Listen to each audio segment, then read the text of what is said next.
전달도 하나님의 귀한 은혜가 모든 삶 가운데 또한 여러분의 모든 또한 기도 가운데 역사하고 함께 하시기를 주님의 이름으로 간절히 축원을 드립니다. 한 1년 전인가요? 뉴스에서 봤는데 캘리포니아의 그 오렌지 카운티라는 동네가 있는데 그래서 한 주유소에서 한 한국 여성이 주유를 하고 있는데 그 뒤에서 강도가 와서 칼을 들밀며 차 키를 달라고 그러는 겁니다. 소리를 지르며 뭐 난리가 났는데 근데 아무튼 이 한인 여성은 너무 무서우니까 그 강도에게 차 키를 건네준 거죠. 그리고 이 강도가 차를 이제 가지고 떠나려고 그러는데 근처에서 이 광경을 돕고 또한 소리를 들었던 한인 청년 3명이 그 소리를 듣고 그 자리를 달려갑니다. 그리고 그 강도를 붙잡아서 다시 차 키를 빼앗고 그리고 도주하는 그 강도를 경찰에게 연락하고 또한 쫓아가서 그 강도를 체포한 그러한 사건이 뉴스에 나온 겁니다.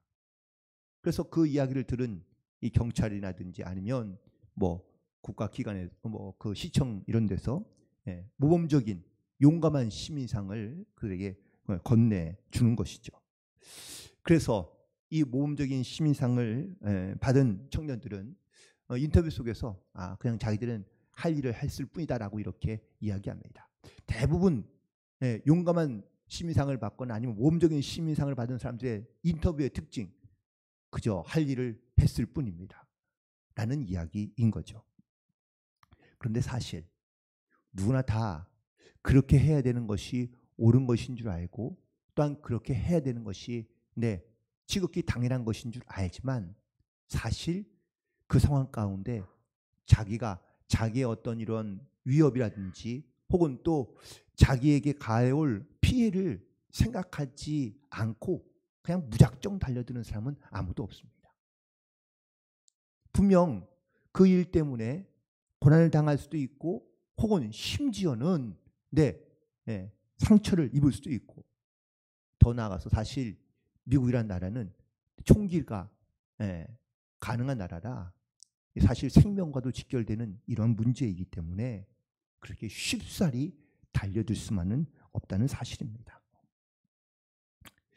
오늘 본문에서 사도 바울이 빌립보 교회 교인들에게 이렇게 얘기합니다. 오늘 27절 바로 첫 부분에 있는 말씀이죠. 오직 너희는 그리스도의 복음에 합당하게 생활하라. 여러분, 그리스도의 복음에 합당하게 생활하는 것은 과연 어떤 말이고 어떤 의미일까요? 특별히 초대교회 교인들, 이 빌립보도 역시 초대교회이기도 하고요. 또한 이 빌립보에 모여있는 초대교회 교인들에게 바울이 이렇게 이야기한 이유는 과연 무엇일까? 그것은 먼저 우리가 어디에 속한 사람인지를 분명하게 알고 살아가라라는 말씀인 것이죠. 특별히 여기서 생활하라라는 이 말의 헬라어는 폴리튜에스토라는 말인데 이 말의 뜻은 조금 생각과는 상상과는 다른 그런 의미를 갖고 있습니다. 그건 뭐냐? 시민답게 살아라 하는 거죠.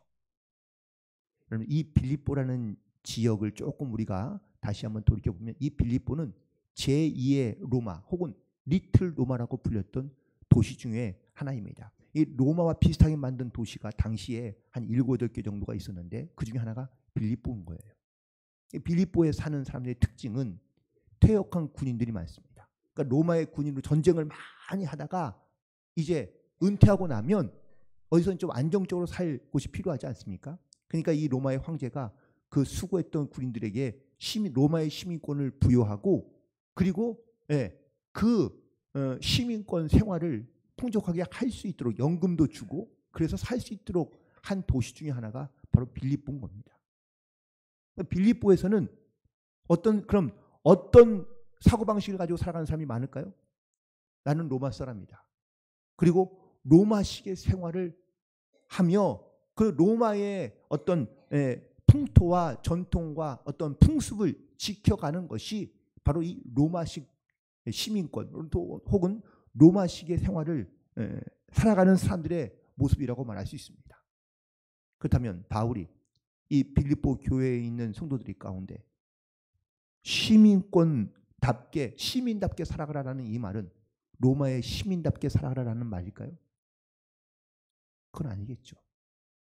하나님 나라의 시민답게 살아가라라는 겁니다. 그럼 하나님 나라의 시민답게 살아가는 것은 과연 무엇이냐?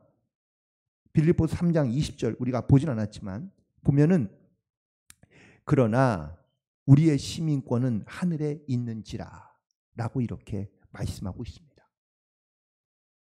여러분, 우리가 하나님 나라의 시민으로 살아간다면 하나님 나라의 시민답게 살아가야 될 줄로 믿습니다. 그것이 바로 오늘 27절에 있는 말이죠. 오직 너희는 그리스도의 복음에 합당하게 생활하라 라고 이렇게 말하는 것이 하나님 나라의 시민답게 살아가라고 권면하며 말씀하고 있습니다. 그렇다면 하나님 나라의 시민답게 살아가는 것은 과연 무엇인지 첫 번째는 바로 복음과 신앙을 위하여 마음과 뜻을 합하여 합력하여 살아가야 한다라는 것을 말씀하고 있는 겁니다. 27절에 있는 말씀 후반절에 보시기 바랍니다. 너희가 한 마음으로 서서 한 뜻으로 복음의 신앙을 위하여 협력하라 라고 이렇게 권면하고 있습니다. 우리가 잘 아는 말씀처럼 로마서 8장 28절에 우리가 알거니와 하나님을 사랑하는 자 곧 그의 뜻대로 부르심을 받은 자들에게는 모든 것이 합력하여 선을 이루느니라 라고 말씀하고 있습니다. 우리가 주님의 백성으로 또한 복음에 합당한 자로 우리가 부름받았다는 것은 바로 우리가 하나님의 일과 하나님의 영광을 위하여 한 마음으로 한 뜻으로 협력하여 하나님의 선을 이루어가야 될 줄로 믿습니다. 그런데 사실 교회는 너무 다양한 사람들이 모여 있습니다. 어린아이부터 어르신 그리고 성별도 다르고요. 그리고 세대의 차이가 엄청납니다. 직업도 다양합니다. 생각도 다양합니다. 사는 것도 다양합니다. 그런데 이 각각 다양한 모든 사람들이 만나서 한 마음으로 하나가 되어가는 것이 쉬울까요? 어려울까요? 당연히 어렵죠. 그러면 어렵다면 이 어려운 것을 그럼 포기하고 혹은 또 그냥 내버려 둬야 되느냐? 아니요. 그렇지 않다는 겁니다. 그래서 더욱더 한 마음이 되기를 힘써야 되고 그리고 복음의 신앙을 위하여 서로가 협력하는 것을 더 잘해야 한다라는 것을 말하고 있는 겁니다. 그런데 이걸 싫어하는 존재가 있습니다. 마귀입니다. 마귀는 헬라어로 디아볼로인데 이 디아볼로의 뜻은 디아는 어디 사이에 라는 말이고 볼로는 그리고 던진다 라는 뜻을 갖고 있습니다. 그러니까 이 말을 그냥 그대로 직역하면 이 마귀는 어디와 어디 사이에 무언가를 던지는 건데 하나님과 인간 사이에 돌을 던지고 불신을 던지고 사람과 사람 사이에 돌을 던져 협력하지 못하게 하고 서로 분열하게 만드는 것이 거짓과 의심을 만드는 것이 이것이 바로 마귀의 역할이라고 말하는 것이죠. 그래서 마귀는 관계를 분열시키려 하는 겁니다. 하나 되는 것을 싫어합니다. 예수님과 하나가 되는 것, 하나님과 하나가 되는 것, 또한 성도가 하나가 되는 것, 교회가 하나가 되는 것, 이걸 제일 싫어하는 것이 마귀인 것이죠. 그래서 마귀는 끊임없이 우리 가운데 이 우리가 하나님과 우리의 사이에 사람과 사람과 사이에 계속해서 무언가를 던지는 겁니다. 그리고 분열하게 만드는 것이죠. 하지만 복음이 들어가면 신앙이 들어가면 그 안에 하나가 되는 줄로 믿습니다. 갈등과 분열이 떠나가고 복음이 들어가면 그 안에 믿음으로 사랑으로 은혜로 하나가 되는 줄로 믿습니다. 이처럼 복음에 합당한 생활은 바로 이렇게 한 마음으로 한 뜻으로 서로가 협력하여 하나가 되는 것, 이것이 바로 복음에 합당한 생활을 하는 성도의 모습인 줄로 믿습니다. 그리고 두 번째, 복음에 합당한 생활을 하는 자들은 바로 28절에 있는 말씀이죠. 무슨 일에든지 대적하는 자들 때문에 두려워하지 아니하는 것이라고 말하고 있습니다. 디모데후서 1장 7절과 8절에 있는 말씀에 보면 하나님이 우리에게 주신 것은 두려워하는 마음이 아니요 오직 능력과 사랑과 절지 않은 마음이니 그러므로 너는 내가 우리 주를 증언함과 또 주를 위하여 갇힌 자 된 나를 부끄러워하지 말고 오직 하나님의 능력을 따라 복음과 함께 고난을 받으라. 이렇게 말씀하고 있습니다. 여러분들, 복음 때문에 우리가 세상과 등지거나 대적하며 고난 당하는 경우가 종종 있다는 겁니다. 특별히 이 초대교회 시대에 많은 성도들은 두려움을 가지고 살아갈 수밖에 없었습니다. 어떤 두려움입니까? 첫 번째는 주변에 있는 공권력에 대한 두려움이죠. 로마가 기독교를 박해하고 있습니다. 그래서 숨어 살고 있거나 아니면 숨어서 신앙생활을 할 수밖에 없기 때문에 첫 번째는 이 공권력에 대한 두려움을 가질 수밖에 없었습니다. 또한 두 번째는 사람에 대한 두려움입니다. 누군가가 신고를 하거나 고발을 하면 그러면 붙잡혀 갈 수밖에 없기 때문에 사람들도 사실은 쉽게 믿을 수가 없었습니다. 사람들도 역시 두려움의 대상일 수밖에 없던 것이죠. 이처럼 모든 두려움 가운데 살아갈 수밖에 없었던 이 초대교인들에게 너를 대적하는 자들 때문에 두려워하지 말라라고 말하고 있습니다. 결국 이렇게 믿음으로 무장하고 또한 복음으로 무장된 사람들은 그래서 이 두려움을 갖고 있긴 하지만 그 두려움 때문에 불안하며 근심하며 염려하며 살아가는 것이 아니라 오히려 복음으로 담대해져서 그 복음을 증언하며 심지어 그 복음을 전하다가 순교하는 일들이 많았는데요. 이것이 바로 성도들의 생활이라는 것을 말하고 있는 겁니다. 복음에 합당하게 살아가는 것, 그것은 복음 때문에 내게 당하는 고난도 두려워하지 아니하고 또한 나를 대적하는 자들 때문에 두려워하지 아니하고 우리가 강하고 담대한 믿음으로 나아가는 것을 의미하고 있는 것이죠. 사실 우리가 인간 자체가 어떤 두려움을 극복하며 자기 스스로 그 두려움을 이겨낼 수 있는 담대함을 가지고 살아가는 사람은 많지 않습니다. 사람의 어떤 능력과 힘으로 우리가 이 두려움을 이겨내고 고난을 이겨내는 것이 아니라 우리가 복음으로 하나님의 말씀으로 은혜로 성령으로 충만해져 있을 때에 우리가 이 두려움을 극복하고 이겨내고 승리하는 삶을 살아갈 수 있는 줄로 믿습니다. 그러므로 오늘도 우리는 우리 가운데 두려움을 갖게 하는 이 모든 것들로부터 우리가 온전히 하나님을 의지함으로 복음에 사로잡혀 성령에 충만하여 우리가 믿음으로 담대한 삶을 살아갈 수 있는 모든 성도들이 되기를 간절히 축원을 드립니다. 그리고 마지막으로 오늘 말씀 가운데 29절에 보면 그리스도를 위하여 너희에게 은혜를 주신 것은 다만 그를 믿을 뿐 아니라 또한 그를 위하여 고난도 받게 하려 하심이라. 아멘. 하나님께서 우리에게 은혜를 주신 이유가 단순히 구원에만 있다고 말씀하는 것이 아니라는 겁니다. 하나님께서는 우리에게 은혜를 베푸신 이유는 바로 그 은혜를 알고 그 은혜로 말미암아 우리가 주를 위하여 고난받는 것조차도 우리가 받아들이고 그것도 순종할 수 있어야 한다라는 것을 말하고 있는 것입니다. 사도 바울은 주님 때문에 복음을 전하다가 수많은 고난을 당했습니다. 그런데 그가 그 고난을 받을 때마다 그가 그 고난을 피하려 하거나 그 고난 때문에 그가 복음 전하는 일을 멈추거나 그가 그 고난 때문에 그가 스스로 자기의 목숨을 끊는 일은 없었다라는 것이죠. 심지어 바울은 그 고난을 부끄럽게 여기지 아니하고 오히려 자랑스럽게 여겼다고 고백하고 있습니다. 골로새서 1장 24절에 있는 말씀입니다. 여러분 한두 장만 더 넘기면 골로새서 1장이 등장하는데 1장 24절에 있는 말씀 함께 읽도록 하겠습니다. 시작.